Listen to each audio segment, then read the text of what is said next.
Flat দিতে হচ্ছে, sticker মারতে হচ্ছে, সবই করতে হচ্ছে, জন্য দেরি হয়ে যাচ্ছে। আর ওদের স্কুল থেকেই না স্টিকার, তারপর মলাট সবই দিয়ে দেয়। তোমাদের তো দেখি এত কষ্ট হচ্ছিল, মানে একবারে মলাটটা দিয়েছি, সেই জন্য এতটা কষ্ট হচ্ছিল।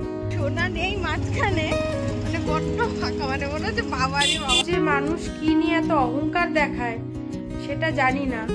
আজ এই অহংকার ভাঙতে কিন্তু বেশি সময় লাগে না, কারণ এই যে দেওয়ার মালিকও সে, নেওয়ার মালিকও কিন্তু সে।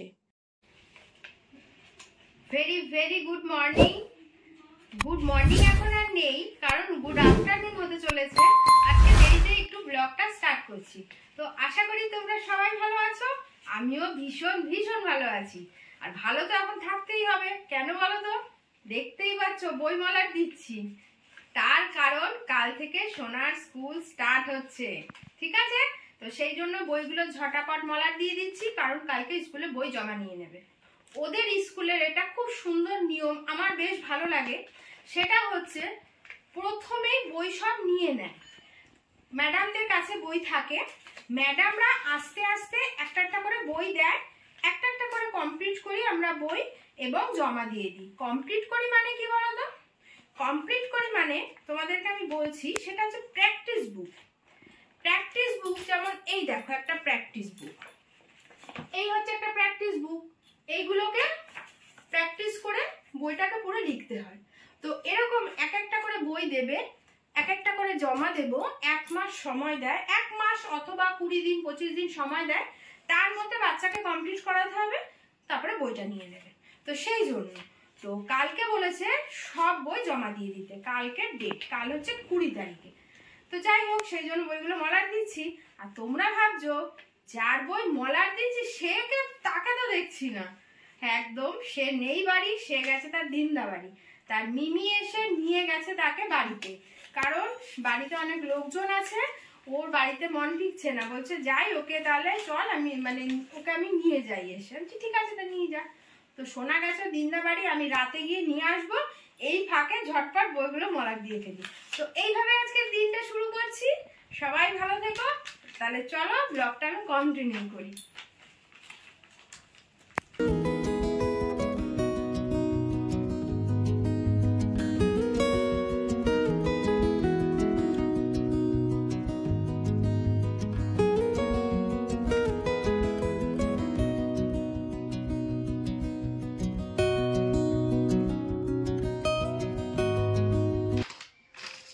এখনো কাজ কমপ্লিট হয়নি, সবে 6টা বই হয়েছে, এখনো 6টা হয়েছে, 14টা বই এখনো বাকি রয়েছে, 8টা মতন।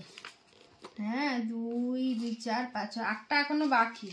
আসলে বই মলাট দিতে হচ্ছে, স্টিকার মারতে হচ্ছে, সবই করতে হচ্ছে, জন্য দেরি হয়ে যাচ্ছে। আর ওদের স্কুল থেকেই না স্টিকার, তারপর মলাট সবই দিয়ে দেয়, তোমাদের তো দেখিয়েছিলাম। তো এই নিয়েই চলছে, সব কিছু নিয়ে বসেছি। এই যে দাঁতে ব্যথা করছে তাই কুলু করে নিলাম, জল খাচ্ছি, গ্লাস আছে, চলছে এখনো।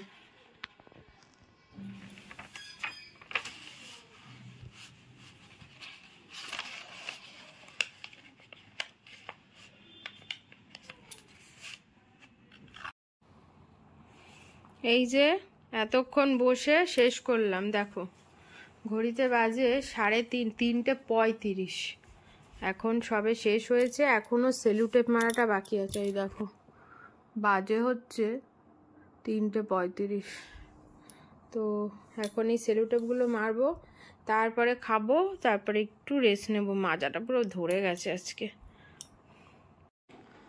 গুড ইভিনিং সবাইকে। তখন বইয়ের মলাট টলাট তোমাদের তো দেখালাম, দিচ্ছিলাম।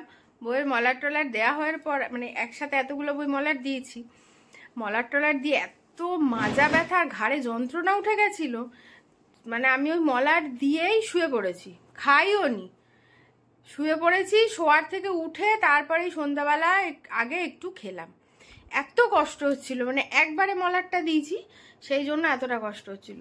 আর এখন তো দেখতেই পাচ্ছ আমি রেডি হয়ে গেছি, আর এই যে বোধহয় বাবা চলে এসেছে। রেডি হয়েছি, যাচ্ছি এখন অনেক কাজ নিয়ে। দাঁতের ব্যথাটা তো সে এখনো কমেনি, এত অ্যান্টিবায়োটিক খেয়ে ফেললাম, এখন যাব একটু ডাক্তারের কাছে। আর একটা জায়গায় কাজ আছে, সেখানেও যাব, কিছু কাজ কমপ্লিট করে তারপরে যাব বাড়িতে সোনাকে আনতে। সোনাকে নিয়ে তাড়াতাড়ি ফিরতে হবে, কারণ কালকে বলছে বাড়ি এসে বলছে কি গো ঘরটা পুরো ফাঁকা ফাঁকা লাগছে, সোনা নেই। আমি ওই তো কি করবো, বায়না করছিল। তো এখন আবার ফোন করেছে, মা তুমি আসো আসো, কারণ সবাই চলে গেছে বাড়ি, এখন তো একা, এবার আসো তুমি। তো যাই হোক, যাই ওকে নিয়ে আসি আর কাজগুলো কমপ্লিট করে ফেলি। আমরা রেডি হয়ে বেরিয়ে গেছি। আর আজকে যেহেতু সোনা নেই মাঝখানে, মানে বড্ড ফাঁকা, মানে মনে হচ্ছে বাবারে বাবা কত জায়গা গাড়ি দেখে ফাঁকা ফাঁকা লাগছে, গাড়িটাও ফাঁকা লাগছে এমন মনে হচ্ছে। তো এখন যাচ্ছি, এই রাস্তায় উঠবো, এখন রাস্তায় উঠবো শিগগিরই। ফোনটা রেখে দাও, না হলে ফট করে হাত থেকে কেড়ে নিয়ে চলে গেলে সত্যি কথা, তাহলে বিশাল সেফটি দরকার। না না আমি রেখে দিলাম। বাড়িতে ঢুকলাম, সব কাজকর্ম কমপ্লিট করে ডাক্তারের কাছেও গেছিলাম। ডাক্তার বললো ঠিক আছে, দুদিন মানে আর দুটো ওষুধ আছে, ওটা খেয়ে তারপরে বললো ঠিক আছে আসো, তারপরে দেখা যাক কি করা যায়। আর যা কাজ ছিল কমপ্লিট করে ফেলেছি। আর এই যে ছোট্ট, এই একবার সবাইকে হাই বল। শোনা আজকে তো সারাদিন হাই বলনি, কেমন মজা করলে একটু বলো। আসো, দুষ্টুমি করছে এখন। এই বাড়ি ঢুকলাম, বাড়ির থেকে একটু দেরি হয়ে গেল। বোনটার শরীরটা ভালো নেই, বমি করছে, মাথাও ঘোরাচ্ছে, এবার মাথা যন্ত্রণাও করছে, তো সেই সব কারণে আর কি দেরি হয়ে গেল। তো যাই হোক, আজকের ব্লগটা তাহলে এখানেই শেষ করছি। আর একটা কথা বলতে চাই, সেটা হচ্ছে মানুষের এত যে মানুষ কি নিয়ে এত অহংকার দেখায় সেটা জানি না। আজকে যে রাজা, কাল কিন্তু সে ফকির, এটা আমরা কথায় জানি। আর আজ যে ফকির, কাল কিন্তু তার রাজা হতেও সময় লাগে না, সেটাও আমরা জানি।